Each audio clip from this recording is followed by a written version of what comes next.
Right, and we're live. Good. Alright, so as I mentioned, I do have a pretty good game that I think you guys are gonna like. It's from some people who you probably recognize. So put them up here. White is the one you'll probably recognize. Black you may, if you study a lot of Koreans. And they're both professional 9-dan, so let's put that up there as well. There we go.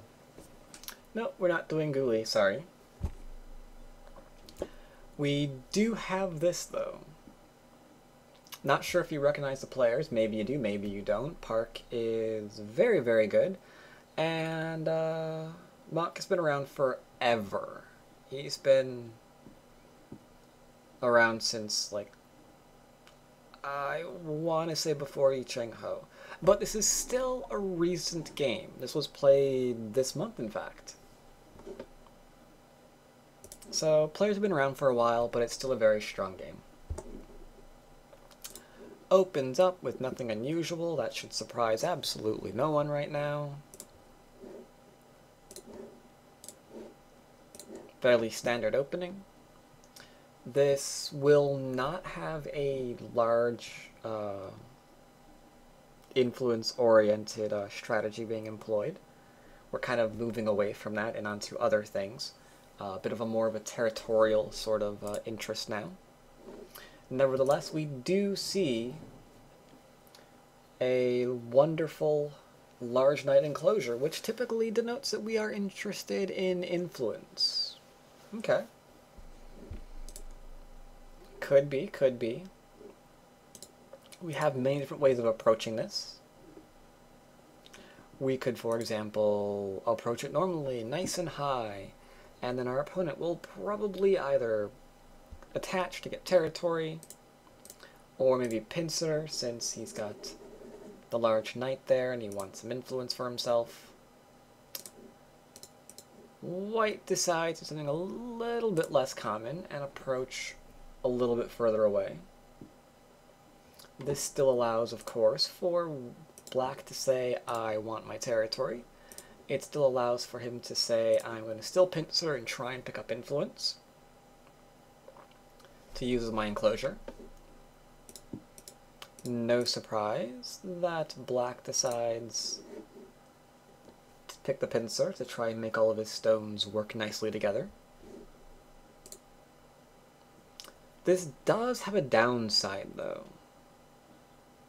And that is, even though this is a 3-4 point, your corner is still in a little bit of trouble. Might not be yours just yet by playing this way. So white attaches to find out what's going on in the corner. And black separates, trying to remain nice and consistent. Using all of that strength in the upper left-hand corner to just keep developing for himself. See basic Joseki here. And here is something very, very interesting. Black takes Sente here to approach, right? Play that large move. But white does something really, really solid. He says, I'm not interested in dealing with your approach just yet. I'm going to play here. Why on earth did he play here? Any ideas? What is this move doing? Or is it doing anything?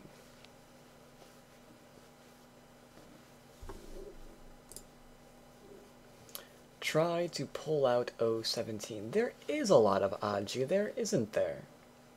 Alright, yeah, sure, I'll take that. It does prevent black from playing there. That's true as well. B plays P14 otherwise. What? Oh, yep, can do that as well. Can do that as well, true.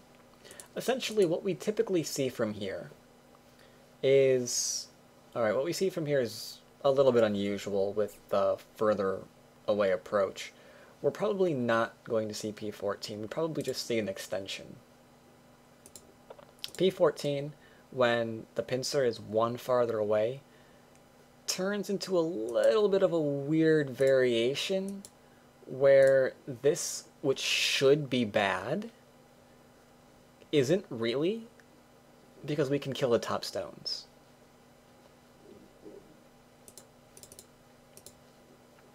So here we'd actually probably just push out. But that's eliminated. We can't, we obviously not allowing the push out for black anytime soon, but also, as mentioned, it's 017 too, which makes this interesting. And I'm not going to click it. Oh wait, I can click it here. No, I can't. Back one.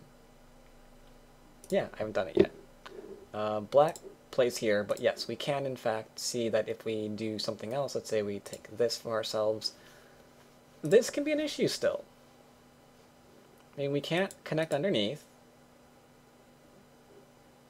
so I guess we're just running out with this group. We're going to have these 5 stones that can't really get a solid base, and they're just going to be pushing us along the 4th line and just struggling not to die. Bit of a problem there. We don't want that to happen. So black says, okay, I don't want you to do that either. I'm going to respond to your move. So white got to strengthen himself by realizing there's still Aji in black's position. That is a move that you have to know you're not bluffing with, right? Because if that really wasn't an issue, then you essentially just passed, and that's not good. I mean, some people will sometimes, play an extra move just because they want to appear stronger. But that extra move wasn't threatening in the least, so they're a little bit stronger, but now they just gave away Sente. I'm sure many of you have done it in your games. Well, indeed, but for our purposes, we probably do play our share of moves that look like they're stronger, look like they're threatening, and they're not at all. So that right there is cool. And black agrees, says, okay, I gotta do something there. White then chooses to back off. Good idea, good idea. We can see that maybe if he decided to attach here instead, we wouldn't get into this really, really normal variation where we're just getting a base here for black and territory for white. He could decide to keep up that influence idea and decide to say something along the lines of, this is just going to be mine now. I'm going to keep developing my framework. So we had a super cool move on the upper right hand side. And now we have what looks like a slow move again, but you can see that it's anything but. If he pincers, it offers black the opportunity to keep getting influence. If he attaches for territory, it offers black to keep getting influence. White's recognizing this and saying, okay, the 2-space extension here, not the fastest move in the world, but letting you get more influence here will give me a headache. So I'm not going to let you do that. So very good board awareness, very good board awareness. Black says that's quite alright. I'm going to keep playing fast because I'm all about the influence, all about fast play. I'm going to continue in that fashion.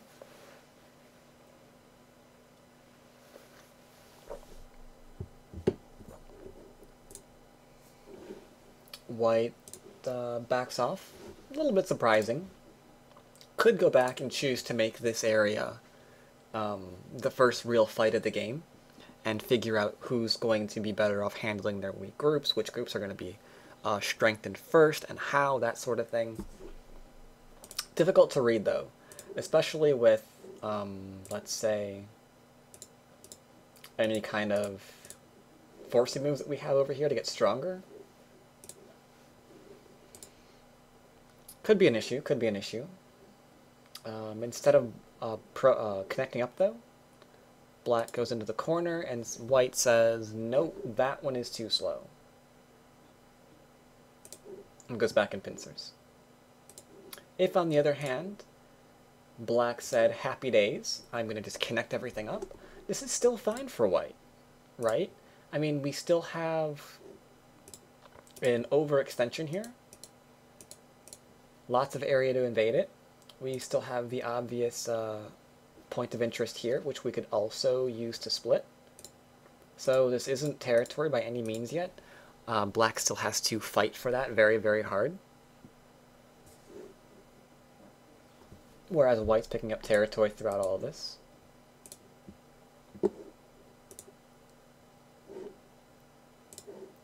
Black follows up, as you would expect a pro to do. You ignore my moves, I will show you why you should not. I get your corner now. And here we have to decide what to do. We have Sente now as black. So we must decide where we are going to play. And how we decide where we are going to play usually involves a couple of questions. What questions does it involve? Does anybody know? What do you ask yourself when you find yourself with Sente?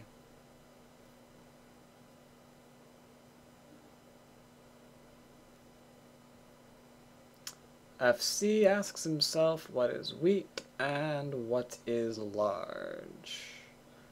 Moboy pins it down a little bit more. Where are the weak groups and where are the large points? That's pretty much the same thing, just a little bit more accurate in Moboy's. Yeah, finding out where all the weak groups are, both mine and my opponent's, very, very important. So let's go ahead and do that now. In terms of weak groups, we don't really have large groups that are weak. This kindly made itself stronger after white realized that he could strengthen himself in Sente. Well done there. The right-hand group, not very weak either. We've got extensions. We're almost connected to our other group. There's no black stones in the area besides in the corner. We're not being, like, surrounded, for example. So no weakness is available there. Two space, similarly not weak. It seems that these two, let's get rid of those, these two are the only weak points on the board. So, okay. We have identified the weak groups. However, it's also important to find out where the large points are. And in terms of that, we don't really have a lot. I mean, we've got maybe a few for white. Maybe a couple for black, depending on how you want to play this. Both of them are Gote, so our attention turns immediately to the weak groups. What can we do about them? The large points, not seeming all that large. They're definitely Gote. There's only one weak group on the board, one weak area on the board. So let's do something about that now. Black decides to diagonal out. I wish I knew how to kill G3. Me too. That would be really cool to do. I mean, a board that open, if there was a way to kill it, I would definitely be interested in that. Sadly, you can't kill it. They're dusty veins. Not gonna happen. You need a fair more number of stones there in order to actually do that. But we can threaten to lean on it. We can threaten to pincer it, to keep it low, as we see black doing here. White says I like territory. And now is when I find I don't like black anymore. This forcing move gives me a headache. Because are you really going to respond to this? Are you going to make yourself heavier by responding? Saying, okay, yeah, that corner move, I guess that really was Sente. I gotta do something about this. Or can we do something else? I mean, the only other thing that we can really do is play h4. as mentioned by RJM, but that's probably going to get pushed and cut. Ugly, ugly situation. Do not like F5. Black responds. That response is not sente, because the corner is fine, which means we get to attack as hard as we can. So, go us. Black's obviously going to respond, but it creates a cut point to respond, so we are fine with this. Try to keep us surrounded, try to activate the cut point. Now, one thing that we don't want to do is try and protect that in Gote. That could be disastrous for us. So Black tries to get tricksy, and he says that I'm going to find a way to deal with this in a way that's going to force you to respond to me. So he attaches. Attachments, yeah, usually respond. And then he cuts.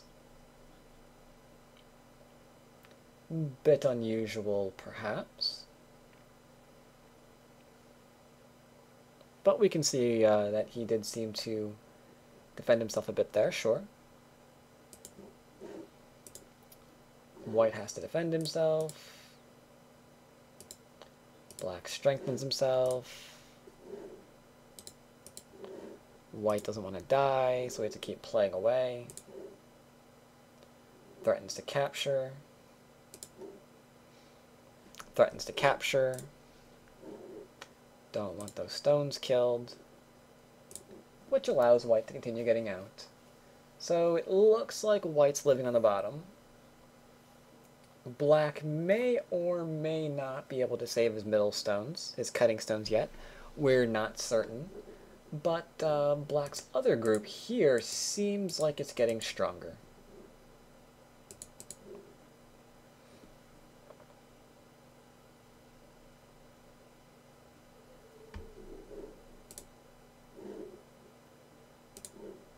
Black turns, doesn't want his stones cut off, that would be bad. We don't want to die here, that would be worse.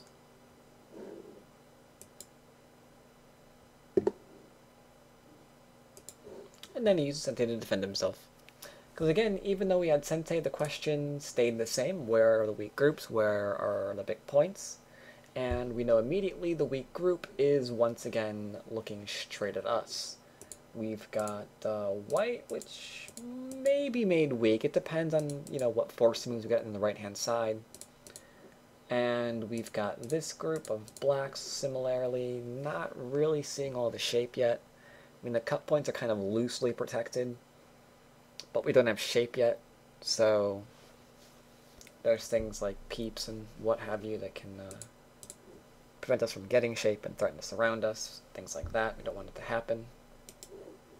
So we keep defending. Threatens to capture. Black defends. And here's something interesting. An attempt to completely surround black stones. If, again, we are not careful. Black is very careful and Hane's here first. He doesn't play something like this, for example, to let his opponent just keep surrounding him. That would be a little bit bad. So he plays the Hane first. White plays the Atari. We get to connect up. Now, if he really, really, really wants to surround us, he's going to do it at the cost of a couple of his stones. White pokes instead, because we want to keep attacking the center group. So to do that, we need to create cut points, because without weaknesses in your opponent's shape, it's really, really hard to keep them doing something fun like defending themselves over and over and over again and letting us build up insanely. So need those cut points to make that happen. But White has his own cut point that Black takes advantage of. So now we're in a really, really I don't want to use the word close. It's the wrong word. Delicate. There's the word. We're in a bit of a delicate game here. Because we can see that one false step, and this is going to suddenly turn into this enormous moyo that black just developed as if by magic. So our moves have to be very, very careful. What do you think? Do we give up this one stone? Do we immediately try to live with it? Do we go off and try to reduce this area? What should we do here?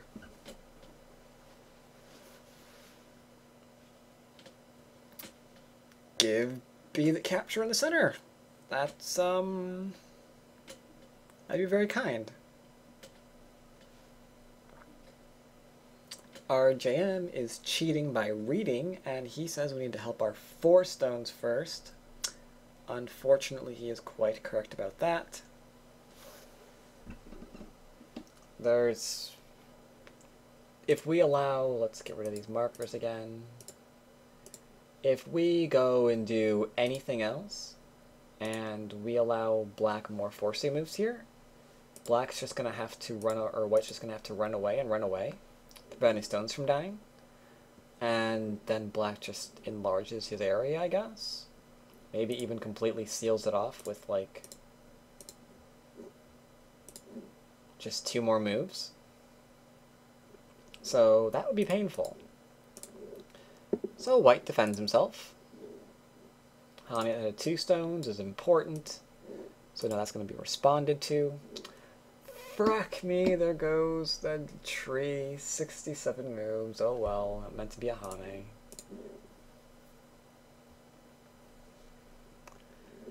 Oh well, oh well, oh well, oh well. Anywho. I have made it a full game like once or twice.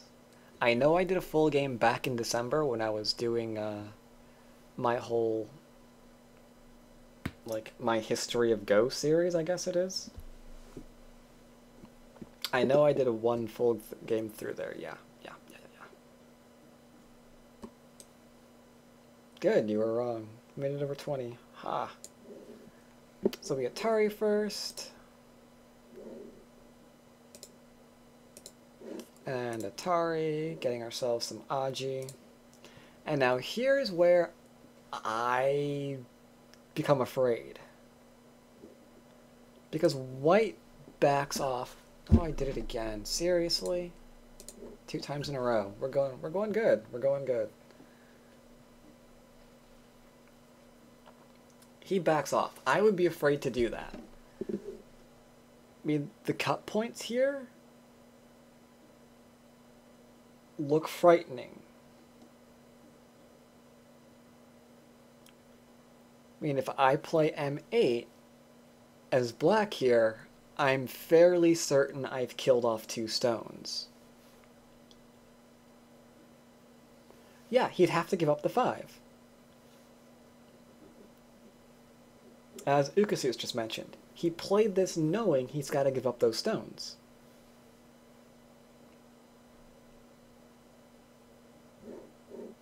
Black doesn't go for it, and instead goes for the larger capture, or the threat for the larger capture. But yeah, that's not something that I think I would have just been okay with. To just say, alright, those stones are gone, there's nothing I can do about it.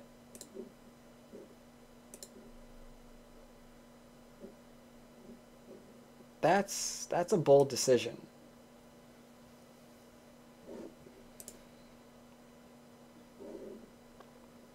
So black extends out, allowing white to invade and potentially get his group up. Yeah, and that's the thing. Those 5 stones, they have sentimental value, I guess. I mean, I guess they're worth points too. But as RGM mentions, the group in the center is fine. The group in the corner is fine. So what those stones are cutting, not really important. Those cutting stones are keeping 2 living groups from connecting, which not all that valuable.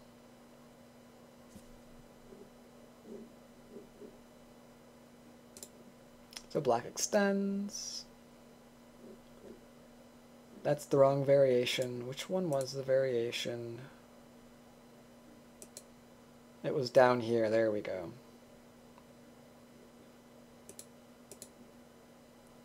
That's cutting down a whole forest. Yeah, it's a bit of a train wreck. It's a bit of a train wreck.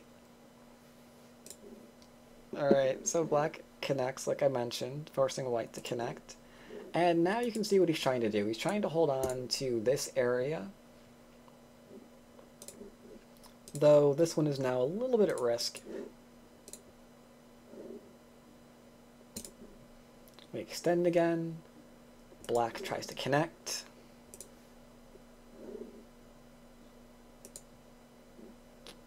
White separates. And then we have an absolutely enormous move. Black is not just getting tunnel vision. He's not simply going to say, the left-hand area of the board is going to be mine, and that's it. He's still attacking. He's actually still keeping pressure on white, which is very, very good. Because, you know, going for Moyo, I've mentioned it before, kind of hard to hold on to.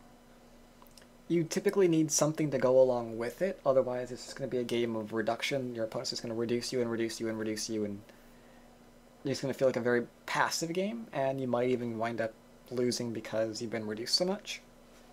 Here, white can't simply say, alright, I have Sente, I'm going to reduce that large area now, because he's still under attack.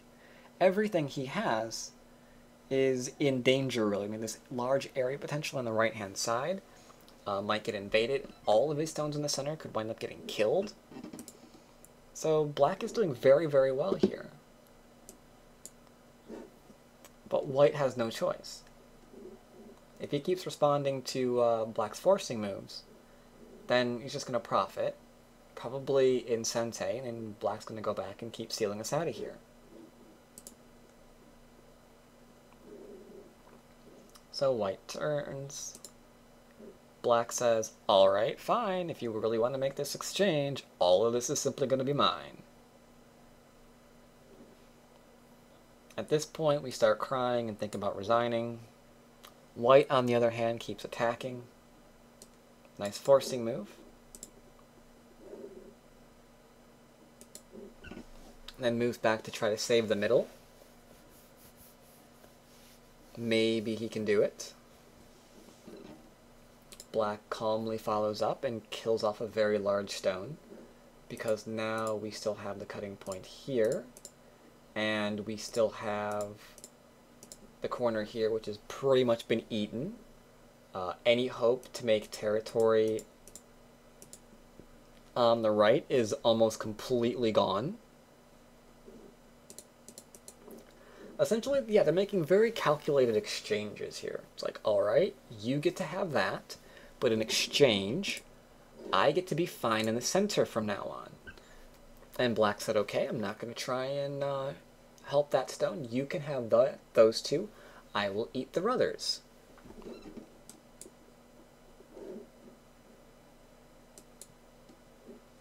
White does indeed look behind. Which is a shame, because we've really liked him so far.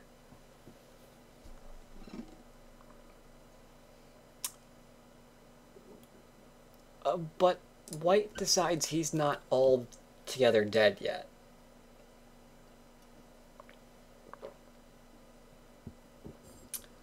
He says, I still have shape here. If I'm actually dead, you better prove it. So white says, okay, or black says, okay.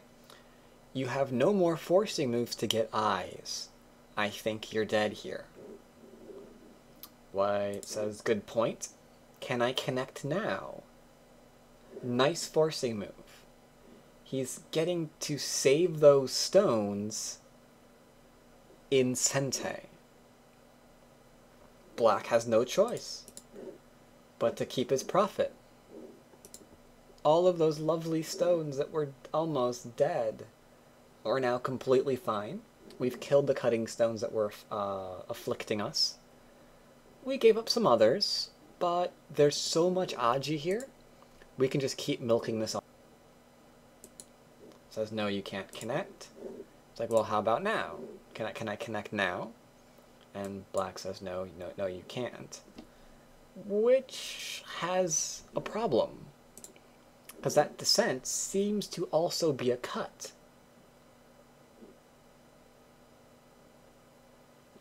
So this game turned around so fast. I mean, back here, it looked like the world was going to end for white. I mean, a lot of these pro games are televised. We can now imagine them cutting to white's face as it fills up with tears and runs off away from the board.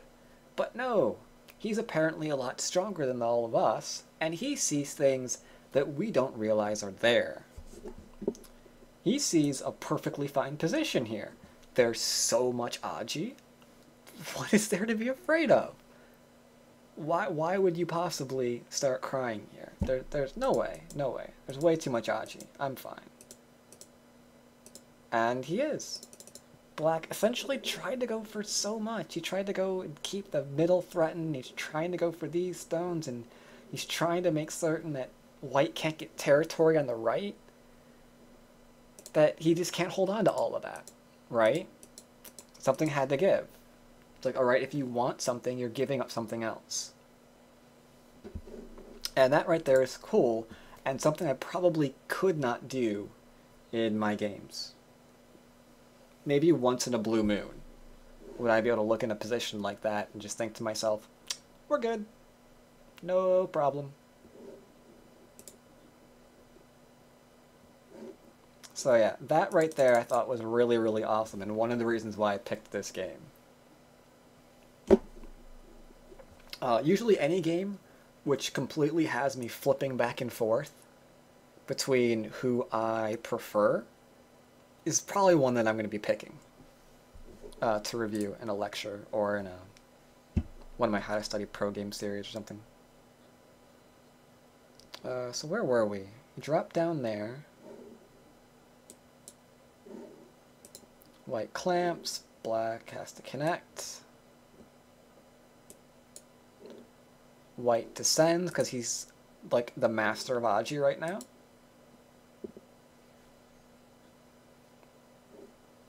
And we can see the value of that. Actually, I think we actually see the value of that later. I'm not going to go over it now. I think he actually does play that move later. If I'm mistaken, I'll go back and deal with it. But he takes Sente instead and attacks the 3 stones. Because he decides that he has Sente here. And before I played it, I should have gone through and asked you guys the questions again. Where are the weak groups on the board?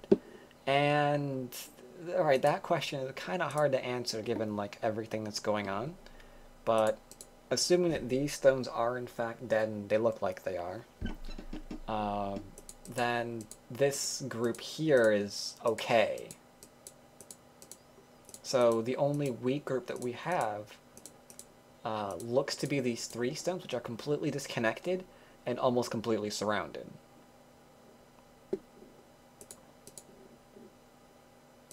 So white keeps attacking. Black can't speak. Black keeps looking for Aji, or to use the Aji rather, seeing if he can't get rid of his weak stones on top. Uses Aji to kill off the 2, which is pretty nice. White has to defend and his investment.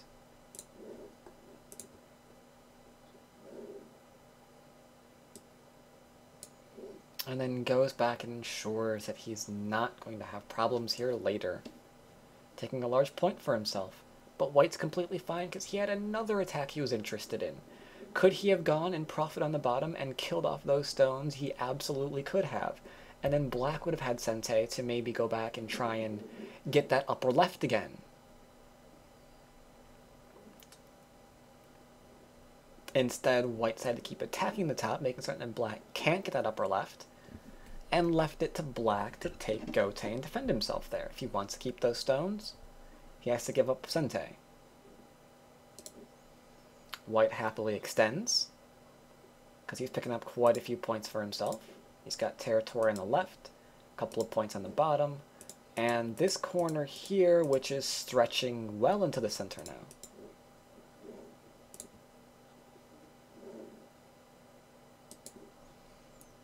Black says, okay, I'm not dead here yet.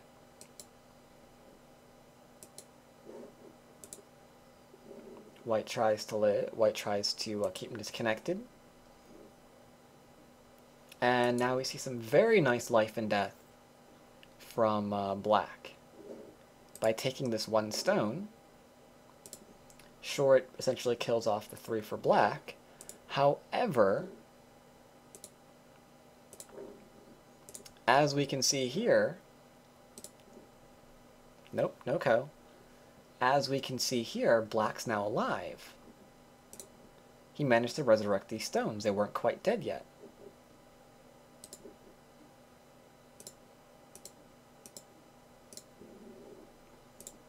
And he gets 2 eyes. Oops, shoot.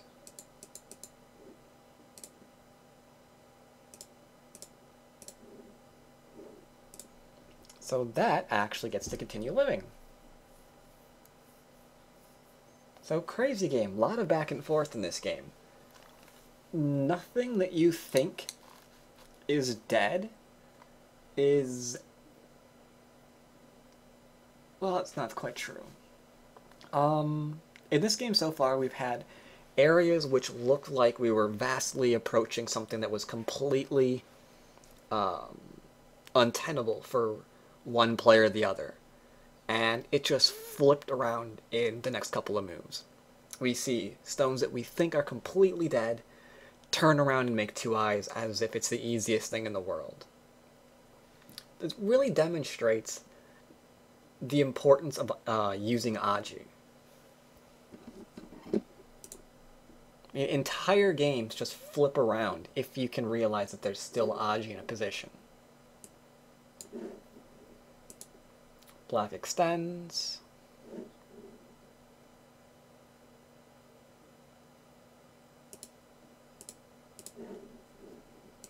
Getting himself some extra territory. White continues trying to expand out because this is a pretty large area now.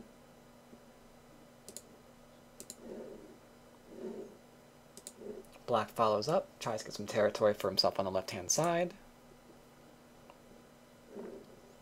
Immediately White cuts because there is a cutting point, and it looks like a double Atari and a whole bunch of cool ways that we can connect things up, and a group that doesn't quite have eyes again. Once again, we see that there's Aji there. It's like, does this group have an eye? Yes, it does. Can it probably make another? Sure. But we're going to force it to. And while we get more forcing moves by forcing it to, then maybe we can reduce what little Black's trying to get on the left-hand side, or continue growing our middle. That is the value of Aji that we keep seeing over and over and over again in this game. It's like, alright, I'm going to live. It's like, okay, you're going to live. Fine. We'll get 5th line territory. I'm going to keep poking at you. It's like, yep, that's a poke, but you still can't kill me. And then White plays a really painful move.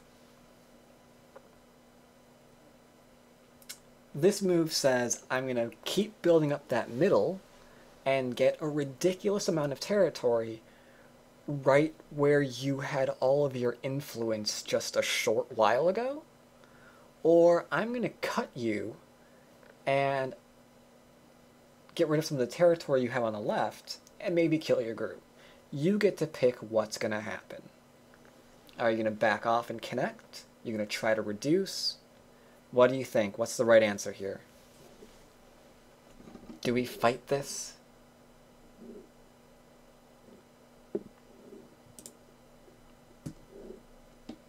Who would try to fight this? Would you fight this or back off?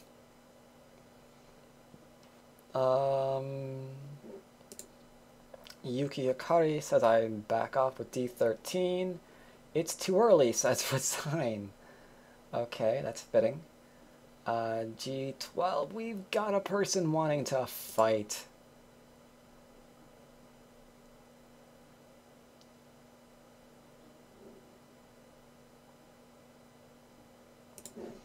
Black says that we are going to fight this, and white comes in as per the ultimatum. Black extends, forcing white to connect up.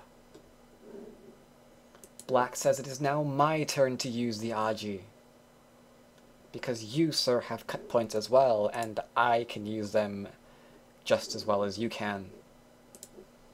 White tries to Atari his way to freedom. Black strengthens himself in Sente, but white is able to read more than one move ahead, and he knows that if he responds to this, he is in trouble, so he defends himself, thus allowing black to completely enclose his 3 stones. Now, immediately, we are saying, oh my god, what genius play. But are we referring to white, or are we referring to black? Because if you are referring to black, yes, this does look like genius play.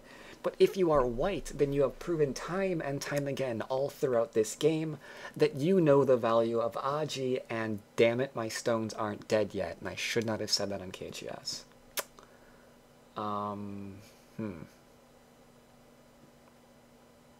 Oh well, moving on. So white says, my stones are not dead yet. I am going to poke and see how much Aji is here, because there are cut points, 2 of them in fact. There is a cut point here, there is a cut point here, and we are now poking at one, probably in Sente. White says, okay, that's not what anyone says. Black says, I'm going to defend myself. White goes for shape. And then cuts, giving black 2 weak groups that he must now protect simultaneously. Because we are in a position where we might be able to kill off the cutting stones, or we might be able to cut off and kill the middle stones. White finds himself needing to defend his stones, his cutting stones. Black defends himself, so he can't die just yet. But we have an issue. We have a very, very bad issue. Black is almost dead in 2 different places still. Because we can see this is Sente, and that is almost an I, and it's not going to go to Ko because we have an Atari here, so these stones will die. So black says, okay, you are not getting that forcing move. This is going to be a capture race. It's whoever can read farther will win this game. So white cuts. Black tries to enlarge his liberties. White plays the Hane, proving that he can read farther, and thus he wins the game. Because we cannot keep extending these stones out. We cannot get any more liberties. It does not work. H12 is not an actual cut point. We can never play it. So black resigns. In what has got to be one of the most interesting back and forth games that I've actually seen in a while. I had absolutely no idea how the game was going to end. I mean, almost right up until the end, it's a bit of a surprise, really. So yes, this is a really, really great game to show why being able to recognize Aji, weak points, shape points, that sort of thing, so important. When people say, oh yeah, you know, if you, or if you're able to see this, it'll completely turn your game around. It's not a lie. They're not like just being sarcastic there.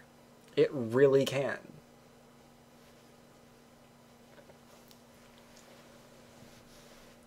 I mean, entire exchanges just kept flipping back and forth because Aji still existed in the positions.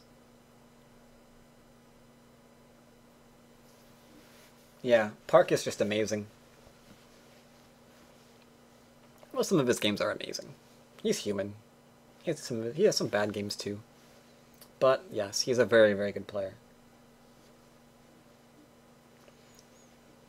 That being said, I hope you all enjoyed this game as much as I did.